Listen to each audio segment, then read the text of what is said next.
What does it mean to live in fear of a raid, knowing that your home, your family, and your very existence could be torn apart at any moment? This was the terrifying reality for many settlers and neighboring tribes during the volatile era of the Wild West, a time when survival often hinged on vigilance and endurance. Among the many conflicts that erupted on the frontier, the Apache tribes were notorious for their brutal methods of warfare, particularly in their treatment of women. Acts of cruelty committed against women during this time are a stark reminder of the harsh and unforgiving nature of life on the frontier, where alliances were fragile and revenge often dictated the course of history. To understand this grim chapter in history, we must examine the documented accounts of the Apache's treatment of women during raids, captivity, and the methods used to instill fear and control. These stories, while difficult to confront, reveal much about the social, political, and cultural pressures that fueled such actions. Brutal raids and captivity. The Apache, known as fierce warriors and skilled survivalists, often relied on brutal raids as a method of asserting dominance and acquiring resources. These raids were not random acts of violence, but calculated strategies driven by the necessity to sustain their communities in the harsh environment of the Southwest. Women were particularly vulnerable during these attacks, as they were frequently targeted for capture. Once taken, they faced a grim fate. Their lives were no longer their own, as they became commodities of war and survival. Historical records detail accounts of women being tied and dragged for miles, enduring exhaustion, starvation, and emotional trauma. The Spanish friar Alonso de Benavides, writing in the 17th century, noted the indescribable suffering of captives taken by Apache warriors, a testament to the brutal methods used to assert dominance. Captivity often marked the beginning of a harrowing ordeal for these women, who were subjected to forced labor, servitude, and worse. These raids also served to strike terror into settlers and rival tribes, ensuring that resistance was met with swift, unforgiving punishment. The fear they instilled was a powerful weapon in itself, creating psychological scars that lasted generations. Forced marriages. Among the most harrowing fates for women captured during Apache raids was the imposition of forced marriages. For the Apache, marriage served not only as a social bond, but also as a means of survival and assimilation. Captured women, often taken from settler communities or rival tribes, were coerced into such unions as part of their subjugation. These marriages were rarely consensual. They were mechanisms of control and domination, designed to integrate the captured into Apache society while erasing their original identities. The women, stripped of their homes, languages, and cultural ties, were forced into lives where they had little to no autonomy. Many became the property of their captors, subjected to strict roles of servitude, childbearing, and loyalty to their new families. These unions were not simply personal relationships, but were political tools, strengthening alliances and solidifying control over captives.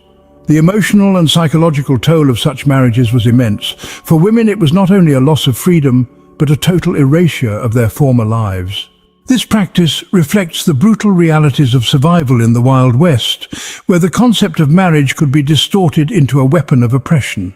As Tacitus once observed in his study of ancient societies, the desire to dominate is part of human nature.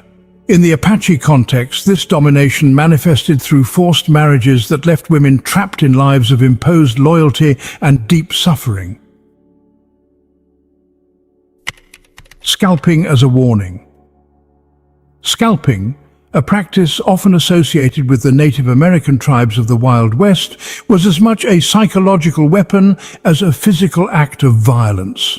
Among the Apache, scalping served as a dire warning to enemies, settlers, and captives.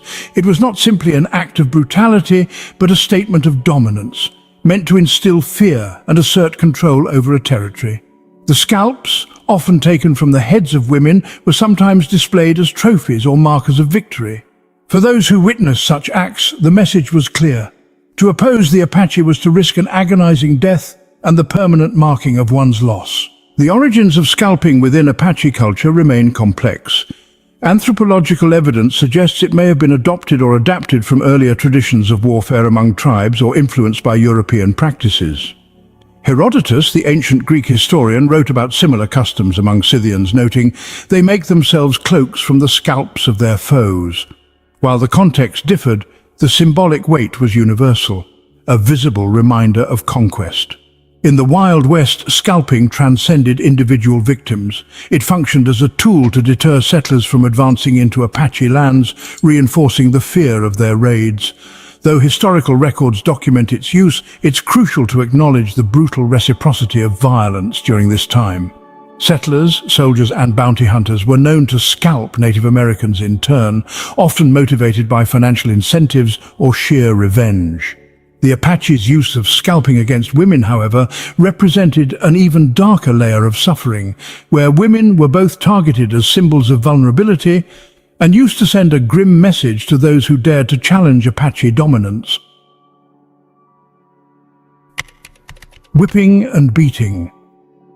The physical violence inflicted upon women during Apache raids often extended beyond captivity.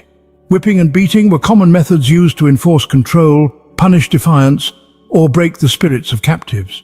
These brutal acts, carried out with rawhide whips or clubs, were not only physically devastating but also psychologically scarring. For many women, these punishments served as a grim reminder of their complete loss of autonomy.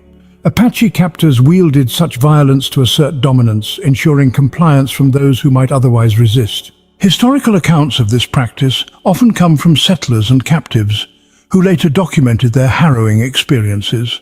One such testimony comes from Olive Oatman, a young woman taken captive in 1851, who recounted the beatings inflicted upon her to instill obedience. While some details of her account have been debated, they underscore the broader pattern of violence captives endured. These acts highlight the harshness of life in a culture shaped by constant conflict and survival pressures. Burning and mutilation. Among the most horrifying acts committed during Apache conflicts was the use of burning and mutilation as tools of both punishment and psychological warfare.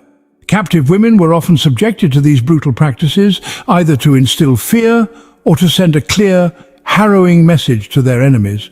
Burning, whether inflicted through firebrands or by forcing captives to endure prolonged exposure to flames, was not merely an act of cruelty. It was a deliberate demonstration of power. Such acts were intended to reduce captives to symbols of suffering and submission, ensuring that those who opposed the Apache understood the stakes. Mutilation often followed, leaving scars, both physical and symbolic, on the victims. Captives might have their fingers severed, faces disfigured, or other forms of brutal bodily harm inflicted to mark them permanently.